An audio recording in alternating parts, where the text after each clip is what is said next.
Executive Director at Albinism umbrella. We are very excited today that finally our grand finale is here, where we are launching our research report. This is not an ordinary report. It's a census for people with albinism, and it also highlights the community perceptions about the condition. This report goes ahead to look inside the albinism community. What do we feel about ourselves? So this will also be illustrated in this report.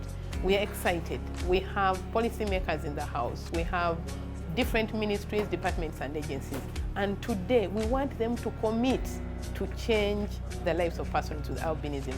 Every individual can play a role. Just knowing that albinism is a genetic condition can change a life.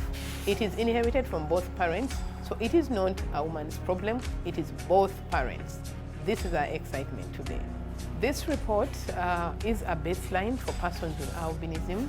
We would want the ministries that are concerned, majorly three, our Mother Ministry of Gender, Ministry of Education and Health, to implement the recommendations that we are giving them. And they are baby steps. We're saying in education, can we have large print for learners at national examinations?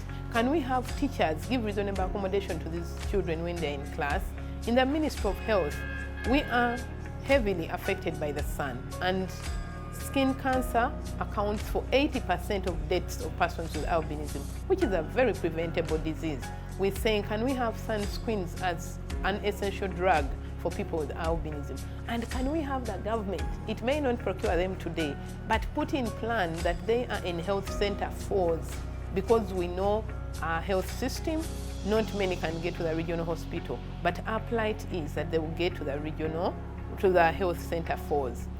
To the Ministry of Gender, there are some disabilities that seem not to be very recognized.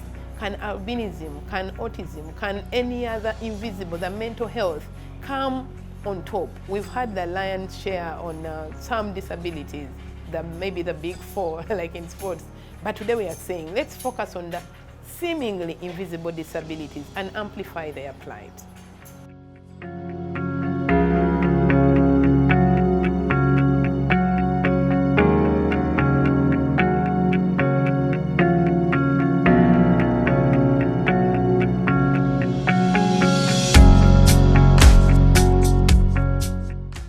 Albinism is a congenital condition resulting in lack of pigment in the skin, hair, and eyes.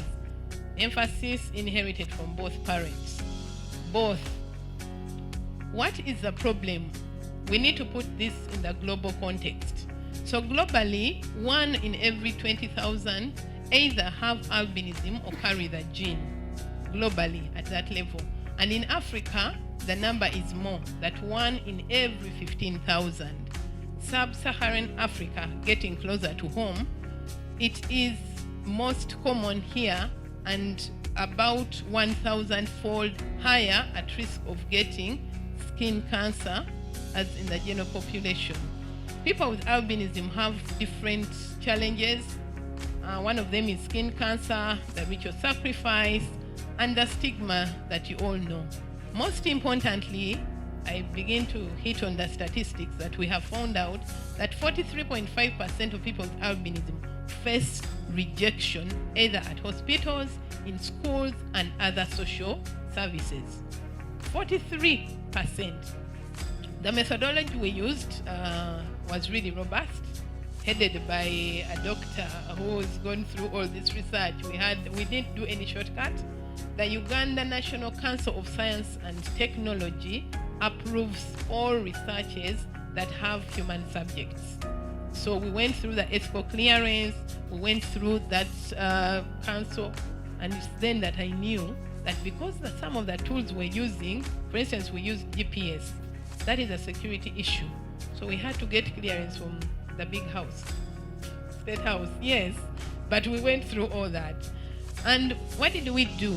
Before we went to the 25 districts, we developed a tool, a very good tool, using the Washington set of questions.